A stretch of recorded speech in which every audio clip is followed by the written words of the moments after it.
গতিকে আপোনালোকক কৰিবলগীয়া কাম কি কি আছে গেছ চিলিণ্ডাৰ এতিয়া পাবৰ কাৰণে মই সেইখিনি কাম আপোনালোকক কৈ দিছোঁ। গেছ চিলিণ্ডাৰ এটা পাবৰ কাৰণে আপোনালোকে এইসমূহ কাম এতিয়া কৰিব লাগিব। ডিজিটেল আসাম 2.0 চেনেলটোৰ এটা নতুন ভিডিঅ'লৈ আপোনালোক সকলোকে পুনৰবাৰ স্বাগতম জনাইছোঁ। LPG গেছ চিলিণ্ডাৰ আপোনালোক সকলোৱে নিশ্চয় ব্যৱহাৰ কৰে। গতিকে চৰকাৰে LPG গেছ চিলিণ্ডাৰক লৈ 8টা নতুন নীতি নিয়ম বান্ধি দিছে। যিকেইটা নীতি নিয়মৰ ভিতৰত আপোনালোকে যদি গেছ ল'ব নোৱাৰে তেনেহ'লে আপুনি এতিয়াৰ পৰা LPG গেছৰ চিলিণ্ডাৰ লাভ নকৰিব। আপোনালোকে লাগিলে যিকোনো ধৰণৰ এজেঞ্চি পাই গেছ লাভ কৰক। আপুনি বোলে HP লয়, ইণ্ডেন লয় বা ধৰি লওক ভাৰত গেছৰ লয়, যিকোনো এজেঞ্চিয়ে আপোনালোকে লাগিলে গেছ লওক, কিন্তু এই 8টা নিয়মৰ ভিতৰত আপোনালোকে এতিয়া গেছ ল'ব লাগিব। ইয়াৰ ভিতৰত যদি কিবা এটা নীতি নিয়ম আপুনি উলংঘা কৰে তেনেকুৱা ক্ষেত্ৰত আপোনালোকৰ গেছ ছাপ্লাইটো বন্ধ হ'ব পাৰে বা আপোনালোকৰ গেছ ছাপ্লাইটো তেওঁলোকে ব্লক কৰিব পাৰে। গতিকে আপোনালোকৰ ঘৰত যদি LPG গেছ চিলিণ্ডাৰ আছে বা পাইপলাইন গেছ যদি আপোনালোকে লয় তেনেহ'লে এই ভিডিঅ'টো আপোনালোক সকলোৰে কাৰণে বহুত বেছি ইম্পৰ্টেণ্ট হ'ব। ভিডিঅ'টো সম্পূৰ্ণৰূপে প্ৰথমৰ পৰা শেষলৈকে চাব। এতিয়ালৈকে আপুনি ভিডিঅ'টোত যদি লাইক এটা কৰা নাই ফটাফট ভিডিঅ'টো লাইক এটা কৰি দিয়ক। চেনেলটোলৈ যদি প্ৰথম আহিছিলে ছাবস্ক্ৰাইব কৰি লওক এনেকুৱা ধৰণৰ ইনফৰ্মেটিভ ভিডিঅ' ৰেগুলাৰ চাবৰ কাৰণে। আহক এতিয়া ভিডিঅ'টো আৰম্ভ কৰোঁ। প্ৰথম যিটো নীতি নিয়ম চৰকাৰে বান্ধি দিছে সেইটো হৈছে এতিয়া বুকিঙৰ পৰা আৰম্ভ কৰি গেছ চিলিণ্ডাৰ ডেলিভাৰীলৈকে প্ৰতিটো ষ্টেপ ডিজিটেল নজৰত থাকিব। যদি আপোনাৰ মোবাইল নম্বৰ, আধাৰ, KYC বা সংযোগৰ তথ্যত কোনো খেলিমেলি পোৱা যায় তেন্তে গেছ যোগান বন্ধ হৈ যাব পাৰে। ইতিমধ্যে কেইবাখনো ৰাজ্যত তেল কোম্পানীয়ে সন্দেহজনক বা ডুপ্লিকেট সংযোগ চিনাক্তকৰণৰ কাম আৰম্ভ কৰিছে। ইয়াৰ পৰা চৰকাৰে কৈছে যে আপোনালোকৰ প্ৰত্যেকটো তেওঁলোকে ডেলিভাৰী বা প্ৰত্যেকটো আপোনালোকৰ কাম তেওঁলোকে নজৰত ৰাখিব। আপোনালোকৰ যি আধাৰ কাৰ্ডৰ নম্বৰ, আপোনালোকৰ যি মোবাইল নম্বৰ, আপোনালোকৰ যি KYC এইসমূহ আপোনালোকে যি সংযোগ কৰি ৰাখিছে বা লিংক কৰি ৰাখিছে এইসমূহত কিবা খেলিমেলি আছে নেকি তেওঁলোকে চেক কৰিব। বহুতবিলাক জেগাত বহুতবিলাক ষ্টেটত কি হৈছে কিছুমান মানুহে ভুৱাভাৱে ডিটেইলছ ফিল কৰি গেছ চিলিণ্ডাৰ লৈ আছে। মানে এজন ব্যক্তিয়ে ধৰি লওক ভুৱাভাৱে ডিটেইলছ ফিল কৰি 2টা-3টা গেছ চিলিণ্ডাৰ লৈ আছে বা কোনোবাই অতিৰিক্তভাৱে গেছ চিলিণ্ডাৰ ল'ব বিচাৰিছে। গতিকে আপোনালোকৰ যিটো মোবাইল নম্বৰ আপোনালোকে এড কৰি ৰাখিছে, যিটো KYC আপুনি কৰি ৰাখিছে বা আধাৰ কাৰ্ড আপোনালোকে লিংক কৰি ৰাখিছে, এইসমূহ বস্তু আপোনালোকৰ পাৰফেক্টলি মেটচ হৈ আছেনে নাই বা কিবা খেলিমেলি হৈ আছে নেকি এইখিনি বস্তু আপোনালোকৰ এতিয়াৰ পৰা চেক কৰিব বুলি কৈছে। আৰু যদি আপোনালোকৰ কিবা খেলিমেলি পায় তেনেকুৱা ক্ষেত্ৰত আপোনালোকে সেইখিনি আপডেট কৰিব লাগিব বা আপোনালোকে যদি সেইখিনি কিবা ডুপ্লিকেট কৰিবলৈ চেষ্টা কৰিছিলে তেনেকুৱা ক্ষেত্ৰত আপোনালোকৰ ওপৰত তেওঁলোকে একশ্যন বা আপোনাৰ গেছটো তেওঁলোকে ব্লক কৰিবও পাৰে। দ্বিতীয়টো নিয়ম হৈছে 25 আৰু 45 দিনৰ আগতে দ্বিতীয় বুকিং এতিয়াৰ পৰা কৰিব নোৱাৰিব।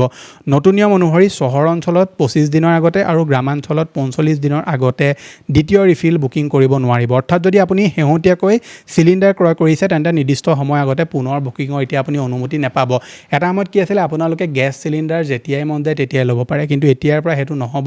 আপোনালোকক এটা নিৰ্দিষ্ট সময়সীমা বান্ধি দিব। সেই সময়সীমাৰ ভিতৰত আপুনি গেছ চিলিণ্ডাৰটো বুক কৰিব লাগিব। যদি আপোনালোকে সময়সীমাৰ আগতে গেছ চিলিণ্ডাৰ এটা বুক কৰিব বিচাৰে তেনেকুৱা ক্ষেত্ৰত আপোনালৈ মেছেজ আহি যাব যে আপুনি ইমান দিনৰ পাছতহে গেছ চিলিণ্ডাৰ এটা বুক কৰিব পাৰিব। গতিকে এতিয়া আপোনালোকৰ আগৰ নিচিনা নহয় যে আপুনি গেছ চিলিণ্ডাৰ এটা গ'ল আৰু ল'লে। প্ৰথমে আপোনালোকে বুক কৰিব লাগিব, OTP আহিব আৰু OTP অহাৰ পিছতহে আপুনি গেছ চিলিণ্ডাৰ লাভ কৰিব।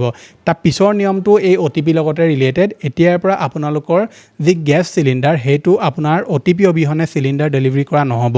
এতিয়া গেছ ডেলিভাৰী সম্পূৰ্ণৰূপে OTP ভিত্তিক হ'ব। যেতিয়া চিলিণ্ডাৰ ডেলিভাৰী বয় আহিব তেতিয়া আপোনাৰ পঞ্জীয়নভুক্ত মোবাইল নম্বৰত এটা OTP প্ৰেৰণ কৰা হ'ব। সেই কোড দিব নোৱাৰিলে ডেলিভাৰী সম্পূৰ্ণ বুলি গণ্য কৰা নহ'ব। গতিকে আপোনালোকৰ যদি গেছটো লোৱাৰ সময়ত আপুনি OTP হেৰুৱাই দিলে বা OTPটো ডিলিট হৈ গ'ল এইসমূহ ক'লে আপোনালোকৰ এতিয়া তেওঁলোকে গেছ চিলিণ্ডাৰ ডেলিভাৰী নকৰিব আৰু আপোনালোকক কোনো কাৰণত তেওঁলোকে গেছ চিলিণ্ডাৰ নিদিব। গতিকে আপোনালোকৰ যিটো OTP সেইটো এতিয়াৰ পৰা মেণ্ডেটৰী হ'ব। যিহেতু এইটো নিয়ম তেওঁলোকে বহুত দিনৰ আগতে আনিলে বাৰু, গতিকে মই আপোনালোকক এইটো নিয়ম এতিয়াও আকৌ এবাৰ কৈ দিছোঁ। তাৰ পিছৰ নিয়মটো হৈছে মোবাইল নম্বৰ ভুল হ'লে যোগান বন্ধ হ'ব পাৰে। যদি গেছ এজেঞ্চিৰ ৰেকৰ্ডত থকা মোবাইল নম্বৰটো চুইচ অফ, ভুল বা আন কাৰোবাৰ নামত থাকে তেন্তে আপোনাৰ বুকিং ব্লক হ'ব পাৰে। সেয়েহে এই ৰেকৰ্ড শীঘ্ৰে আপডেট কৰিবলৈ পৰামৰ্শ দিছে সংস্থাসমূহে।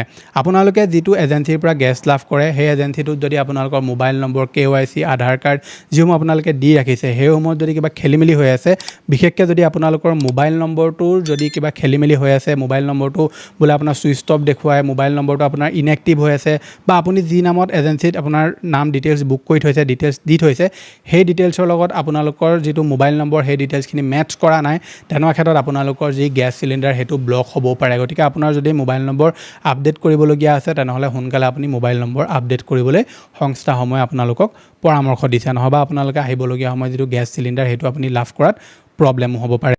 KYC আৰু বায়োমেট্ৰিক পৰীক্ষণ বাধ্যতামূলক হ'ব। এতিয়া কেৱল উজ্জ্বলা যোজনা গ্ৰাহকৰ বাবেই নহয়, সাধাৰণ LPG গ্ৰাহকৰ বাবেও আধাৰ ভিত্তিক KYC আৰু বায়োমেট্ৰিক পৰীক্ষণ বাধ্যতামূলক কৰা হৈছে। ইতিমধ্যে বহুত সংস্থাই KYC KYC অনুসৰণ নকৰাৰ সংযোগ চিনাক্ত কৰিবলৈ আৰম্ভ কৰি দিছে। গতিকে আপোনালোকৰ যদি প্ৰধানমন্ত্ৰী উজ্জ্বলা আঁচনিৰ আণ্ডাৰত আপুনি গেছ চিলিণ্ডাৰ লাভ কৰে তেনেহ'লে KYCটো আপুনি কৰিবই লাগিব। যিসকলে প্ৰধানমন্ত্ৰী উজ্জ্বলা আঁচনিৰ আণ্ডাৰত গেছ চিলিণ্ডাৰ লাভ নকৰে তেওঁলোকেও KYC কৰিবলগীয়া হ'ব পাৰে। যদি আপোনালোকৰ গেছ চিলিণ্ডাৰ বুক হোৱা নাই বা OTP অহা নাই, জানিব যে আপোনালোকৰ KYC কৰিবলৈ সময় আহি গৈছে। আপোনালোকে যদি বহুত দিন গেছ লোৱা নাছিলে, হঠাৎ আকৌ গেছ ল'বলৈ আৰম্ভ কৰিছে, তেনেকুৱা ক্ষেত্ৰত আপোনালোকে KYC কৰিবলগীয়াও হ'ব পাৰে। ঠিক আছে, গতিকে আপোনালোকৰ যদি তেনেকুৱা প্ৰব্লেম হৈছে, OTP অহা নাই বা আপুনি বুক কৰিব পৰা নাই, সোনকালে আপুনি এজেঞ্চিৰ লগত যোগাযোগ কৰি সেইখিনি কাম আপোনালোকে কৰিব লাগিব। তেতিয়াহে আপুনি গেছ চিলিণ্ডাৰ লাভ কৰিব।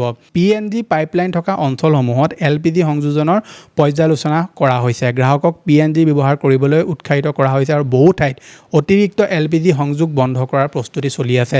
বৰ্তমান কি হৈছে যে বহুতো জেগাত এনেকুৱা মানুহ আছে যি পাইপলাইনৰ গেছ লাভ কৰে, তাৰপাছত আকৌ LPG গেছ চিলিণ্ডাৰ এটাও ভৰাই থৈ দিয়ে। গতিকে আপোনালোকৰ ঘৰত যদি আপুনি পাইপলাইনৰ গেছটো লাভ কৰে, তেনেকুৱা ক্ষেত্ৰত চৰকাৰে কৈছে যে আপুনি LPG গেছ চিলিণ্ডাৰ নল'ব। আৰু বহুতবিলাক জেগাত এতিয়াৰ পৰা সেই অঞ্চলসমূহত LPG গেছৰ যি কানেকশ্যন সেইটো তেওঁলোকে বন্ধ কৰিবলৈ গৈ আছে। গতিকে আপোনালোকে যদি যিটো পাইপলাইনৰ গেছ হয়, PNG গেছ হয়, সেইটো যদি আপুনি লাভ কৰে, তেনেকুৱা ক্ষেত্ৰত আপোনালোকে LPG গেছ চিলিণ্ডাৰ এতিয়াৰ পৰা লাভ আৰু নকৰিব। যদি কৰিও আছে তেনেকুৱা ক্ষেত্ৰত আপোনালোকে সেইখিনি ল'বলৈ চেষ্টা নকৰিব। পিছৰ নিয়মটো হৈছে এতিয়াৰ পৰা তেল কোম্পানীসমূহে এটা পৰিয়াল এটা সংযোগ নীতি কঠোৰভাৱে বলবৎ কৰাৰ প্ৰস্তুতি চলাইছে। একে ঠিকনাতে একাধিক LPG সংযোগ আছে নেকি তাৰ তদন্ত চলি আছে। যদি সন্দেহজনক তেনে তথ্য লাভ কৰে তেন্তে অতিৰিক্ত সংযোগ চাৰেণ্ডাৰ কৰিবলগীয়া হ'ব পাৰে।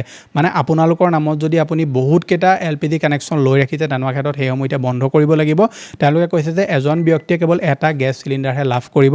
যদি আপোনাৰ নামত আপুনি 4-5টা আপুনি গেছ চিলিণ্ডাৰ লৈ ৰাখিছে বা আপুনি লৈ থাকে, তেনেকুৱা ক্ষেত্ৰত সেইসমূহ এতিয়াৰ পৰা এজেঞ্চিসমূহে বন্ধ কৰিব বুলি কৈছে আৰু তেওঁলোকে এই সম্পূৰ্ণ চিষ্টেমটো এতিয়া কঠোৰভাৱে ল'ব বুলি কৈছে। পিছৰ নীতি নিয়মটো হৈছে মেনুৱেল আৰু কাউণ্টাৰ বুকিং ক্ৰমান্বয়ে সীমিত কৰা হ'ব। এতিয়া কোম্পানীসমূহে মোবাইল এপ, ৱেবছাইট আৰু ডিজিটেল প্লেটফৰ্মৰ জৰিয়তে বুকিং বৃদ্ধি কৰাত গুৰুত্ব দিছে, যাতে সকলো ৰেকৰ্ড সহজে ট্ৰেক কৰিব পৰা যায়। এতিয়াৰ পৰা আপোনালোকে যি মেনুৱেলি আপুনি গেছ এটা বুক কৰিবলৈ যায়, সেইটো এতিয়া তেওঁলোকে লাহে লাহে বন্ধ কৰি আহিছে। এতিয়াৰ পৰা এপ্লিকেশ্যন বা ৱেবছাইটৰ থ্ৰু দি আপোনালোকে গেছ চিলিণ্ডাৰ আহিবলগীয়া সময়ত এইটো একদম 100% তেনেকুৱাই হৈ যাব। বেলেগ পদ্ধতি আপোনালোকৰ নাথাকিব, কেৱল ৱেবছাইট আৰু এপ্লিকেশ্যনৰ জৰিয়তেই আপুনি গেছ চিলিণ্ডাৰ এটা বুক কৰিব লাগিব। এইটো নিয়ম তেওঁলোকে এইকাৰণে আনিছে যাতে গেছ চিলিণ্ডাৰ বুক কৰোঁতে আপুনি যিখিনি তথ্য দিয়ে, কোনে গেছ চিলিণ্ডাৰটো লৈছে, প্ৰত্যেকটো তথ্য যাতে তেওঁলোকৰ হাতত থাকে, সেইকাৰণে তেওঁলোকে নতুন নিয়মটো এতিয়া আনিছে বুলি কৈছে। গতিকে এই 8টা নীতি নিয়মৰ ভিতৰত আপোনালোকে এতিয়া গেছ চিলিণ্ডাৰ এটা ল'ব লাগিব। এই নীতি নিয়মসমূহ চৰকাৰে এইকাৰণে আনিছে বা এজেঞ্চিসমূহে এইকাৰণে আনিছে যাতে ভুৱাভাৱে কোনো গেছ চিলিণ্ডাৰ ল'ব নোৱাৰে, ডুপ্লিকেট কৰি যাতে কোনো গেছ চিলিণ্ডাৰ লৈ বিক্ৰী কৰিব নোৱাৰে বা নিজৰ ঘৰতে 4-5টা গেছ চিলিণ্ডাৰ যাতে ভৰাই থ'ব নোৱাৰে, এনেকুৱা ধৰণৰ খেলিমেলিবিলাক বন্ধ কৰিবৰ কাৰণে এই নীতি নিয়মসমূহ তেওঁলোকে বান্ধি দিছে। গতিকে আপোনালোকক কৰিবলগীয়া কাম কি আছে গেছ চিলিণ্ডাৰ এতিয়া পাবৰ কাৰণে মই সেইখিনি কাম আপোনালোকক কৈ দিছোঁ। গেছ চিলিণ্ডাৰ এটা পাবৰ কাৰণে আপোনালোকে এইসমূহ কাম এতিয়া কৰিব লাগিব। আপুনি যদি কৰা নাই তেতিয়াহে কৰিব। যদি অলৰেডি আপুনি গেছ চিলিণ্ডাৰ পাই আছে তেতিয়া প্ৰব্লেম নাই। যদি আপুনি গেছ চিলিণ্ডাৰ নাই পোৱা তেনেহ'লে KYC আপুনি কৰিব লাগিব।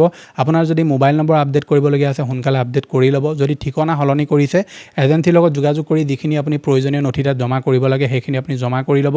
OTP অহাত যদি খেলিমেলি হৈছে তেনেকুৱা ক্ষেত্ৰত KYC বা মোবাইল নম্বৰটো আপোনালোকৰ আপডেট কৰিবলগীয়া থাকে, সেইখিনি আপুনি কৰি ল'ব।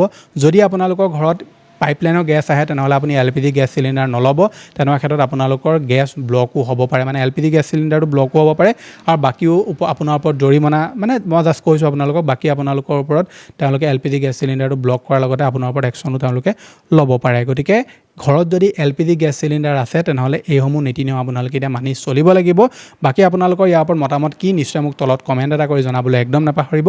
এতিয়া আপোনালোকৰ স্ক্ৰীনত আৰু এটা ভিডিঅ' ওলাই আছে, এইটো ভিডিঅ' নিশ্চয় চেক আউট কৰিব। মই লগ পাম এটা অন্য ভিডিঅ'ত। আজিলৈ ধন্যবাদ।